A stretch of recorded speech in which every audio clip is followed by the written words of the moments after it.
ओम शांति। 17/6/24 के महावाक्य बाप दादा के।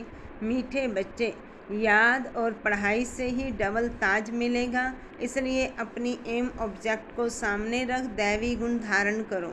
बाबा ने पूछा, विश्व रचयिता बाप तुम बच्चों की कौन सी खिदमत करते हैं? बाबा ने कहा, बच्चों को बेहद का वर्षा दे सुखी बनाना, यह खिदमत है। बाप जैसी निष्काम सेवा कोई कर नहीं सकता। बेहद का बाप किराए पर तख्त लेकर तुम्हें विश्व का तख्त नशीन बना देते हैं।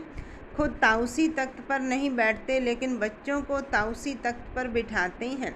बाप के तो जड़ मंदिर बनाते, उनसे उन्हें क्या टेस्ट आएगा? मज़ा तो बच्चों को है जो स्वर्ग का राज्य भाग्य लेते हैं। ओम शांति। मीठे मीठे रूहानी बच्चों को बाप कहते हैं कि अपने को आत्मा समझ बाप को याद करो। ओम शांति का अर्थ तो बच्चों को समझाया है। बाप भी बोलते हैं तो बच्चे भी बोलते हैं ओम शांति, क्योंकि आत्मा का स्वधर्म है शांत। अब तुम जान गए हो कि हम शांति धाम से यहाँ आते हैं। पहले पहले सुख धाम में, फिर 84 पुनर्जन्म लेते लेते दुख धाम में आते हैं। यह तो याद है ना? बच्चे 84 जन्म लेते जीव आत्मा बनते हैं। बाप जीव आत्मा नहीं बनते हैं। कहते हैं मैं टेम्परेरी इनका आधार लेता हूँ, नहीं तो पढ़ाएंगे कैसे? बच्चों को घड़ी घड़ी कैसे कहेंगे कि मन मना भव? अपनी राजाई को याद करो। इसको कहा जाता है सेकंड में विश्व की राजाई। बेहद का बाप है ना, तो ज़रूर बेहद की खुशी, बेहद का वर्षा ही देंगे। बाप बहुत सहज रास्ता बताते हैं। कहते हैं अब इस दुख धाम को बुद्धि से निकाल दो। जो नई दुनिया स्वर्ग स्थापन कर रहे हैं, उनका मालिक बनने के लिए मुझे याद करो तो तुम्हारे पाप कट जाएं। तुम फिर से सतो प्रधान बन जाएंगे। इसको कहा जाता है सहज याद। जैसे बच्चे लौकिक बाप को कितना सहज याद करते हैं, वैसे तुम बच्चों को बेहद के बाप को याद करना है। बाप ही दुख से निकाल सुख धाम में ले जाते हैं। वहाँ दुख का नाम निशान नहीं।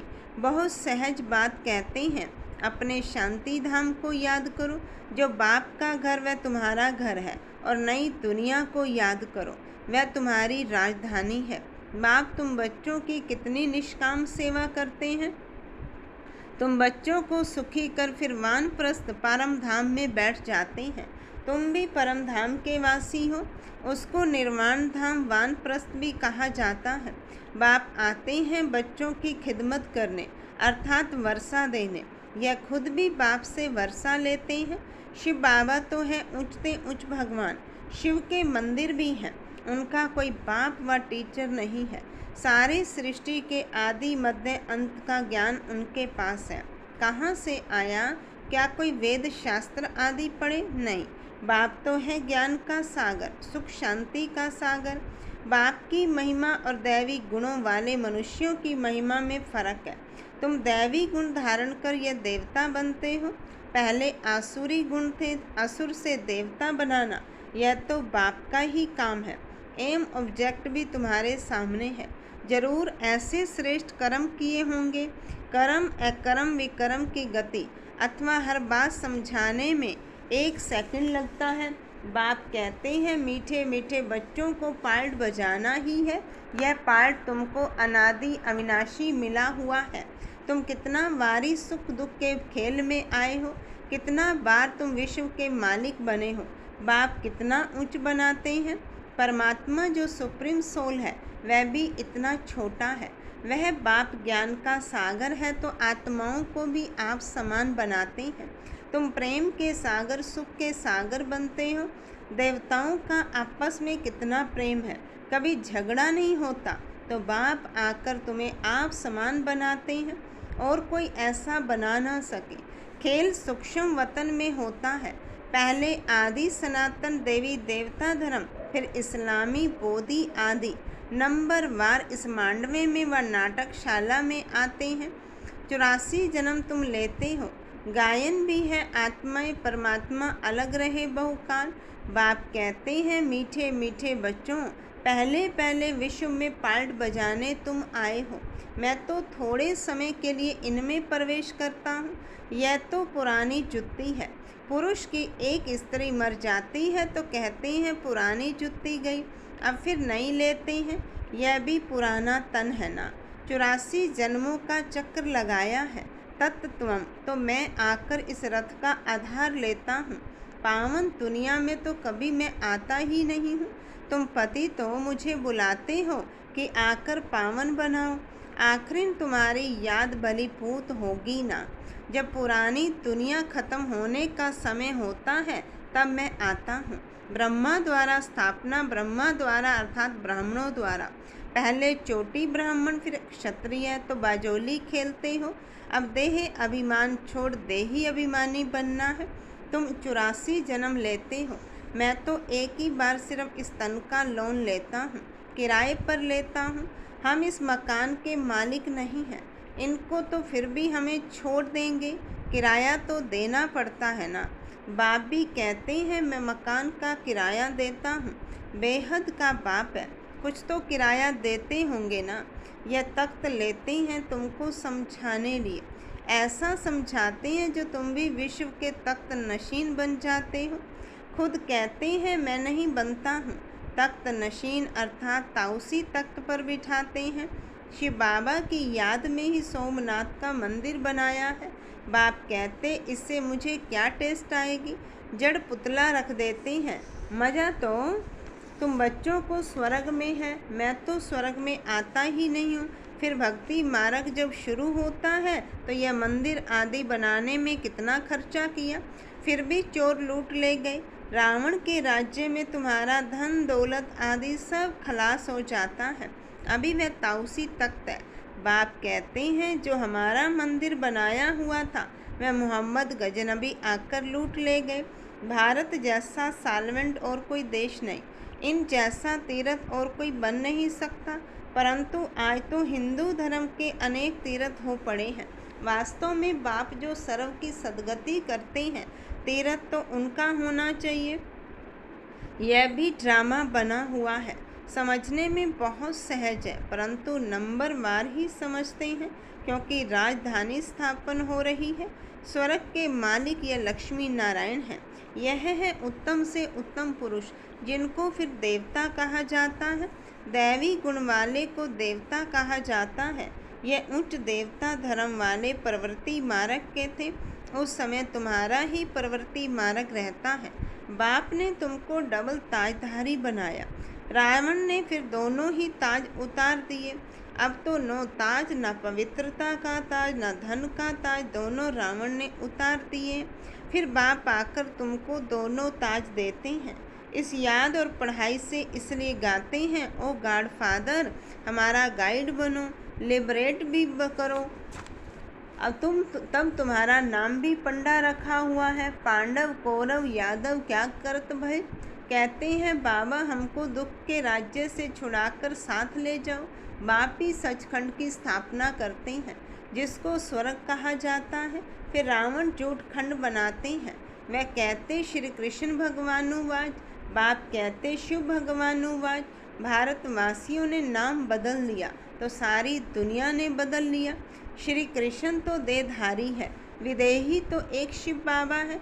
अभी बाप द्वारा तुम बच्चों को माइट मिलती है, सारे विश्व के तुम मालिक बनते हो। सारा आसमान धरती तुमको मिल जाती है, कोई की ताकत नहीं जो तुमसे छीन सके।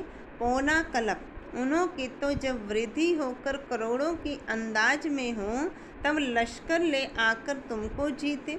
बाप बच्चों को कितना सुख देते हैं, उनका गायन ही है दुख हरता सुख करता।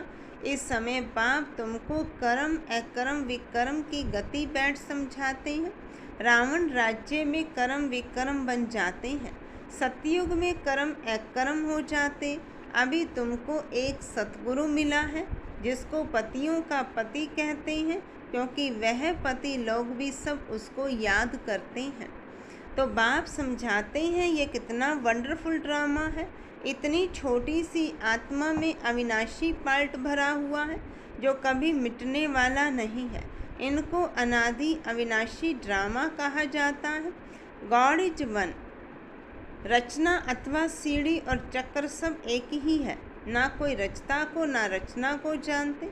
ऋषि मुनि भी कह देते हम नहीं जानते।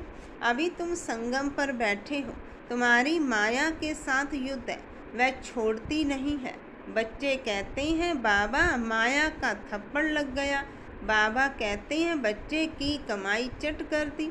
तुम्हें भगवान पढ़ाते हैं तो अच्छी रीति पढ़ना चाहिए।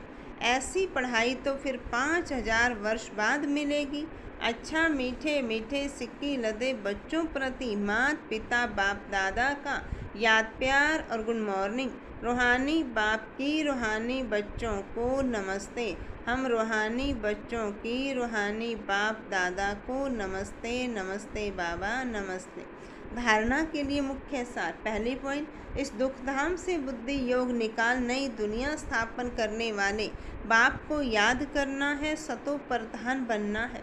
दूसरी पॉइंट, बाप समान प्रेम का सागर, शांति और सुख का सागर बनना है। कर्म अकर्म और विकर्म की गति को जान सदा श्रेष्ठ कर्म करने हैं। वरदान है, सदा उमंग उत्साह में रह, मन से खुशी के गीत गाने वाले अविनाशी खुश नसीब भव। आप खुश नसीब बच्चे अविनाशी विधि से अविनाशी सिद्धियां प्राप्त करते हो। आपके मन से सदा वाह वाह की खुशी के गीत बजते रहते हैं। वाह बाबा, वाह तकदीर, वाह मीठा परिवार, वाह श्रेष्ठ संगम का सुहावना समय। हर कर्म वाह वाह है, इसलिए आप अविनाशी खुश नसीब हो। आपके मन में कभी वाही आई क्यों नहीं आ सकता? वाही के बजाय वाह वाह और आई के बजाय बाबा बाबा शब्द ही आता है। स्लोगन, जो संकल्प करते हो उसे अविनाशी गवर्नमेंट की स्टैंप लगा दो तो अटल रहेंगे। अच्छा, ओम शांति। मातेश्वरी जी के मधुर महावाक्य। जीवन की आश पूर्ण होने का सुहावना समय। हम सभी आत्माओं की बहुत समय से यह आश थी कि जीवन में सदा सुख शांति मिले। अब बहुत जन्म की आशा कब तो पूर्ण होगी। अब यह है हमारा अंतिम जन्म। उस अंत के जन्म की भी अंत है, ऐसा कोई नहीं समझे। मैं तो अभी छोटा हूँ। छोटे बड़े को सुख तो चाहिए ना, परंतु दुख किस चीज़ से मिलता है उसका भी पहले ज्ञान चाहिए। अब तुमको नॉलेज मिली है कि इस 5 विकारों में फंसने के कारण यह जो कर्म बंधन बना हुआ है उनको परमात्मा की याद अग्नि से भस्म करना है। यह है कर्म बंधन से छूटने का सहज उपाय। इस सर्वशक्तिवान बाबा को चलते फिरते श्वासों श्वास याद करो। अब यह उपाय बताने की सहायता खुद परमात्मा आकर करता है, परंतु इसमें पुरुषार्थ तो हर एक आत्मा को करना है। परमात्मा तो बाप टीचर गुरु रूप में आए हमें वर्षा देते हैं, तो पहले उस बाप का हो जाना है, फिर टीचर से पढ़ना है, जिस पढ़ाई से भविष्य जन्म जन्मांतर सुख की प्रारब्ध बनेगी, अर्थात जीवन मुक्ति पद में पुरुषार्थ अनुसार मर्तबा मिलता है और गुरु रूप में पवित्र बनाए मुक्ति देता है। तो इस राज को समझ ऐसा पुरुषार्थ करना है। यही टाइम है पुराना खाता ख़त्म कर नई जीवन बनाने का। इसी समय जितना पुरुषार्थ कर अपनी आत्मा को पवित्र बनाएंगे उतना ही शुद्ध रिकॉर्ड भरेंगे। फिर सारा कल्प चलेगा, तो सारे कल्प का मदार इस समय की कमाई पर है। देखो, इस समय ही तुम्हें आदि मध्य अंत का ज्ञान मिलता है। इसको 100 देवता बनना है, हमको 100 देवता बनना है और अपनी चढ़ती कला है। फिर वहाँ जाके प्रारब्ध भोगेंगे। वहाँ देवताओं को बात का पता नहीं पड़ता कि हम गिरेंगे।